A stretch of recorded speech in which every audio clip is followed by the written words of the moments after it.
Est très grave. Le corps de la jeune femme étudiante Alexandra Martine Dieng Golin-Bailly a été retrouvé sans vie dans le lac au Canada. Je t'explique tout, mais tout d'abord racle-moi le bouton s'abonner. Alexandra Martine Dieng Golin-Bailly est une jeune dame congolaise de 21 ans qui a été envoyée par ses parents au Canada pour poursuivre ses études. Après sa disparition le 2 octobre dernier, la jeune étudiante Alexandra de 21 ans a été recherchée pendant une semaine dans la ville du Canada, hélas. Mais aujourd'hui, la police de Canada a retrouvé le corps de la jeune dame Alexandra dans le lac, mais la police de Trois-Rivières du Canada a catégoriquement refusé à la population de voir le corps. Toute l'Université du Québec à Trois-Rivières et toute la population congolaise est en deuil car ils viennent de perdre un être très cher. Like-moi cette vidéo, si la mort de la jeune femme Alexandra Martine Dieng Golin-Bailly t'a vraiment touché, alors écris juste en commentaire que son âme repose en paix. Aujourd'hui, nous allons aborder ensemble un sujet tragique qui a basculé toute l'actualité congolaise au Canada, mais bien au-delà.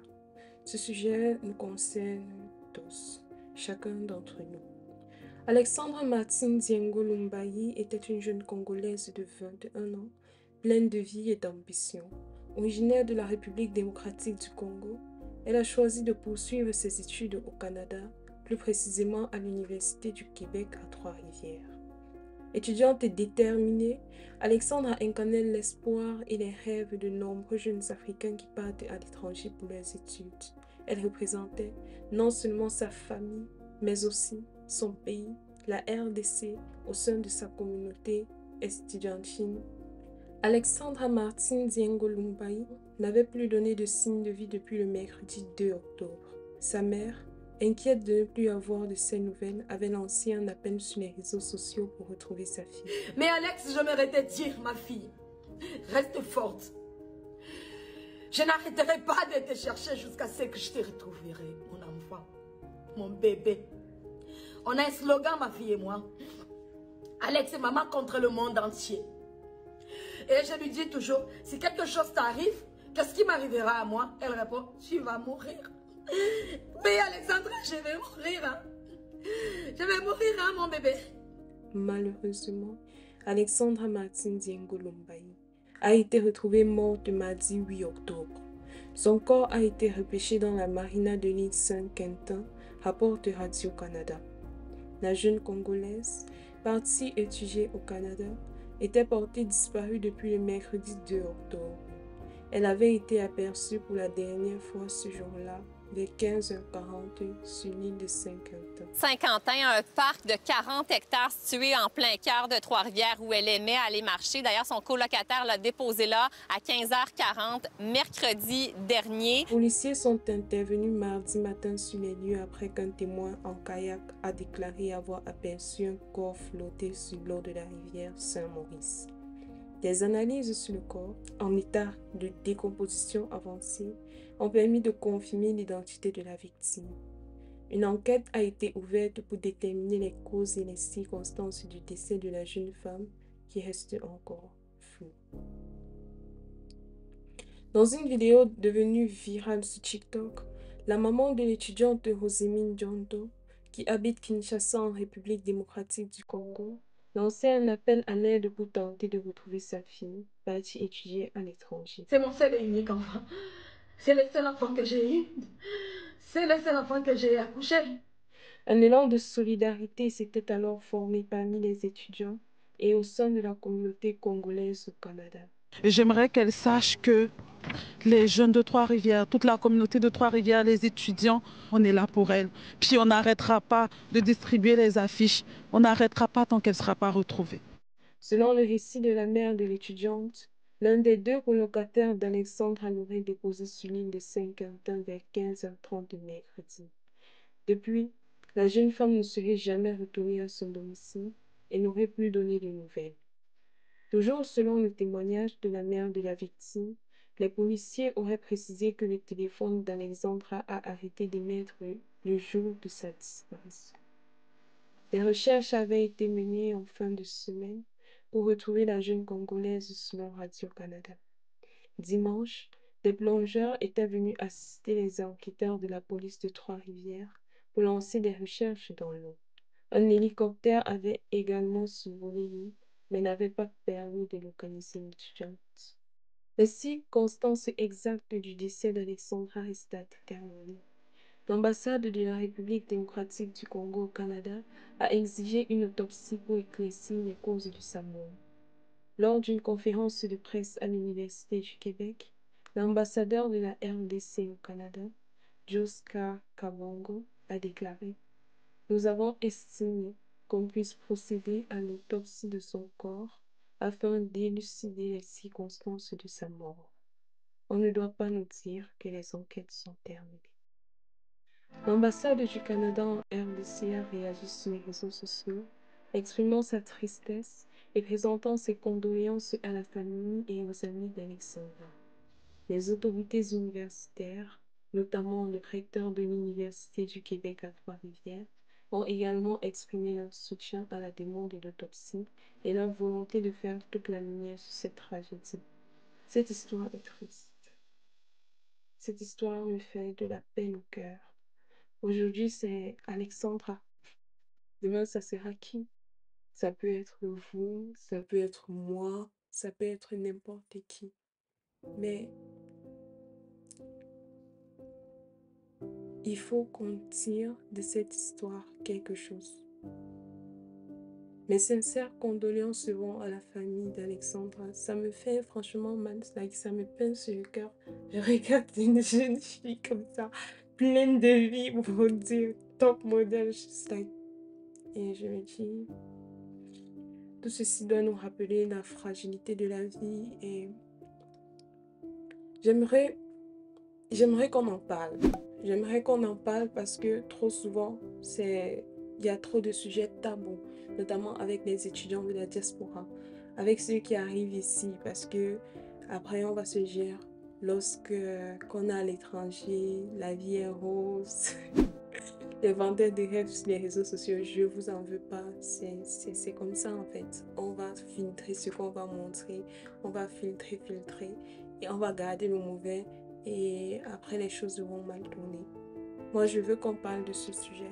Je veux qu'on voie comment on peut penser améliorer les choses pour les autres étudiants de la diaspora qui sont aujourd'hui encore vivants. Que l'âme d'Alexandra repose en paix.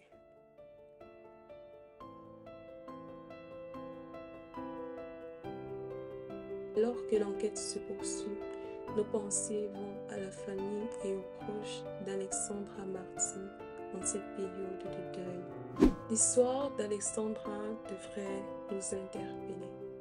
L'histoire de cette belle jeune fille devrait franchement nous rappeler à quel point la vie humaine est fragile. À quel point également c'est pas toujours facile pour toutes les personnes qui sont ici à l'étranger de s'en sortir. Moi, je ne saurais le témoigner. Vous qui regardez cette vidéo, si vous avez été à l'étranger, ce qui est sûr, c'est que chacun de vous a vécu une situation ici qui l'a rendu, je sais pas, dur envers la vie, qui l'a radicalement changé et transformé d'une manière ou d'une autre. Que ce soit que votre tante vous ait mis dehors, qu'on vous ait coupé les vivres brutalement, il y a tellement de situations ici dehors dont on n'en parle pas forcément. Il y a des situations que je suis arrivée ici avant d'écouter même que ça existait. Ce que vous entendez souvent, là, et les choses, comme on dit souvent, les choses qui arrivent souvent aux autres, là, voilà, ça m'est arrivé. C'est vrai. Les étrangers, particulièrement ceux qui arrivent ici et qui n'ont pas forcément de personnes pour les accueillir, qui n'ont pas de famille, qui n'ont pas de mentor, c'est difficile. C'est difficile pourquoi? Déjà, vous êtes loin de votre pays. Vous êtes dans une toute nouvelle culture. Vous devez prendre vos marques. Vous devez faire vos preuves. Vous devez vous adapter. Vous devez faire tellement de choses. Et aujourd'hui, c'est tel que la plupart des personnes également voyagent directement après l'obtention du bac. J'ai envie de me demander, est-ce qu'après l'obtention du bac, on est suffisamment mature pour faire face à cette vie-ci? Franchement, je sais pas. Je sais pas. Parce que La vie ici à l'étranger, c'est bizarre. Je sais pas comment le dire, mais c'est bizarre. Mais tous ceux qui sont ici, laissez en commentaire. Dites la vérité dans les commentaires. Laissons tout ce que les vendeurs de rêves font sur TikTok là. Parce que parfois moi-même j'ouvre TikTok comme ça, je regarde ma vie. Je regarde la vie, je dis, mais je suis pas aussi en bain, qu'est-ce qui se passe? Parce que franchement, la vie ici, c'est pas toujours évident. Surtout pour les personnes qui, au pays, n'avaient pas l'habitude de choquer. Vous voyez, comme on dit souvent, on est parti au front là. Nous qui sommes ici à l'étranger, on dit souvent, nous sommes au front, nous devons faire ci, nous devons faire ça. Et c'est généralement tel que nous, c'est un peu comme si c'était tel qu'on n'avait pas le droit de pleurer. Like, si tu veux par exemple te plaindre de quelque chose, si c'est à tes amis par exemple qui sont restés au pays, on va te dire rentre alors. Du coup, quelque part, ça donne déjà que bon, tes amis, ce n'est pas, ou tes amis du pays, en tout cas, ce n'est pas l'épaule sur laquelle je peux te reposer. Quand tu vas parler à tes parents, eux, ils ne connaissent pas les réalités d'ici. Même si peu importe l'amour qui déborde dans leur cœur, ils ne peuvent pas comprendre. C'est pas de leur faute en fait, tu vois. Ils peuvent pas comprendre. Parfois, tu parles même. Toi-même, tu parles, tu ne sais même pas ce que tu attends d'eux. Mais tu as juste envie de parler en fait. Et puis, on sera toujours en mode non, ça va aller, courage, vas-y, tu es forte, je sais que tu es forte. Mais souvent, tu n'as pas envie d'entendre que tu es forte en fait. Souvent, tu veux juste la permission d'être faible. Souvent, tu veux juste, voilà, pouvoir pleurer sur une épaule. Et vous voyez, on a cette habitude-là de croire que non, comme nous, on est à l'étranger, on doit faire ci, on doit faire ça, on doit prendre sur nous. Le truc, c'est qu'il y a déjà tellement de trucs ici à prendre de soi. Et moi, tout ce que je veux dire aujourd'hui, c'est franchement à toutes les personnes qui sont ici à l'étranger, que ce soit en Allemagne, au Canada, en France. C'est vrai que, on va dire, la diaspora camerounaise est montée, la diaspora camerounaise est descendue, la diaspora africaine, c'est toujours nous qui nous sabotons entre nous. Mais franchement, il faut quand même trouver des personnes à qui parler parce que c'est important. Il y a un stress ici. Le stress d'ici est bizarre. Je ne sais pas comment décrire. Le stress d'ici est bizarre. À un moment, tu as l'impression d'être confiné.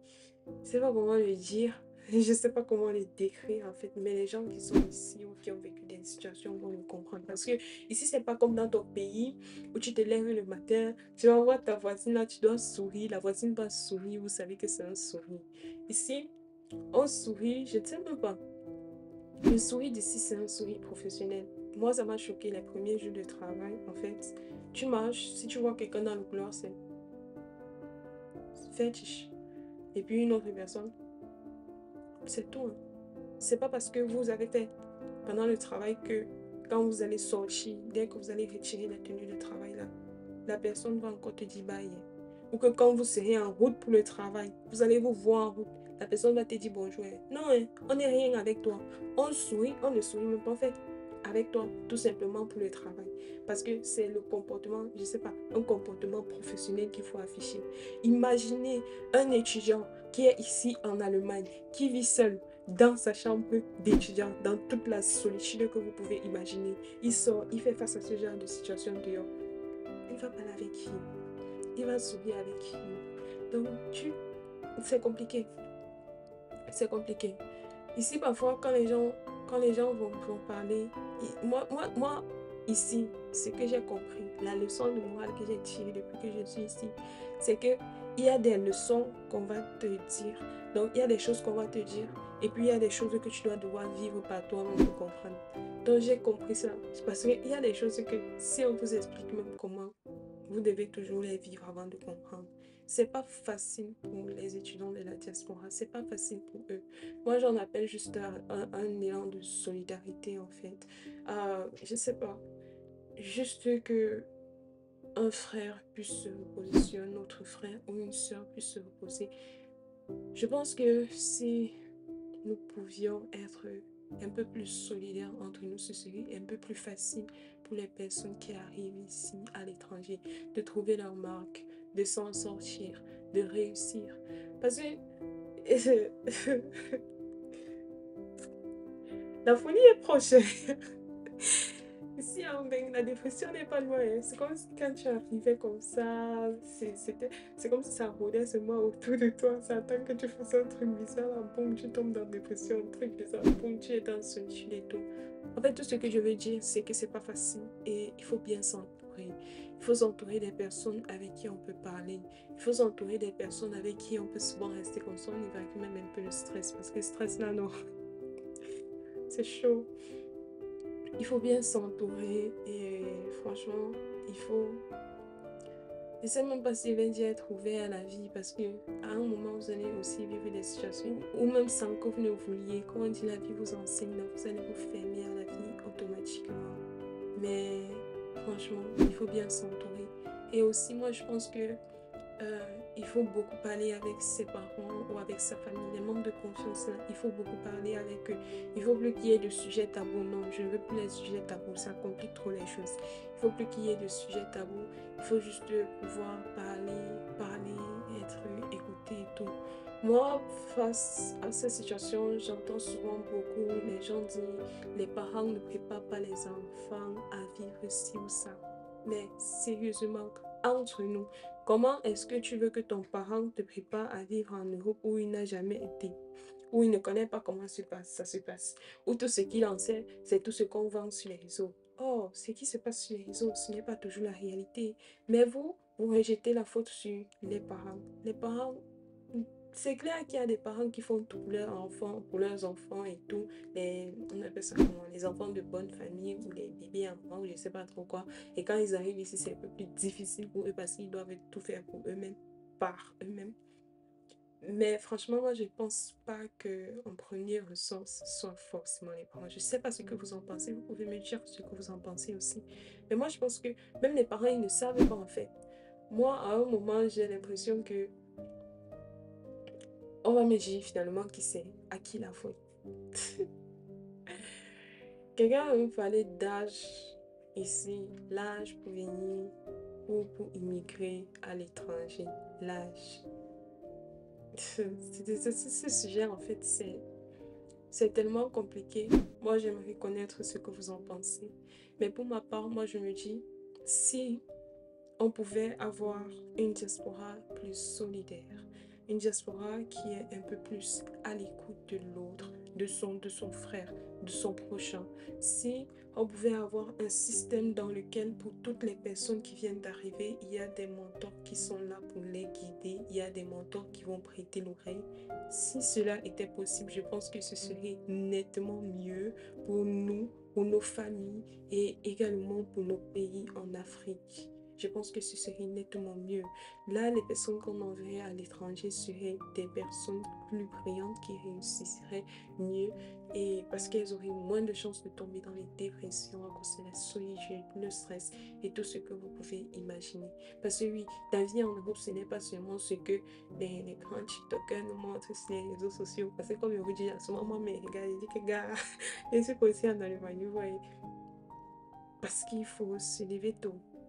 Très tôt parfois, dans le froid, travailler toute la journée, ne parler à personne parce qu'ici, ils ne sont pas tes amis. Comme j'ai dit, il y a des endroits où souris professionnel, là, c'est exigé, où ce n'est pas exigé, c'est mort.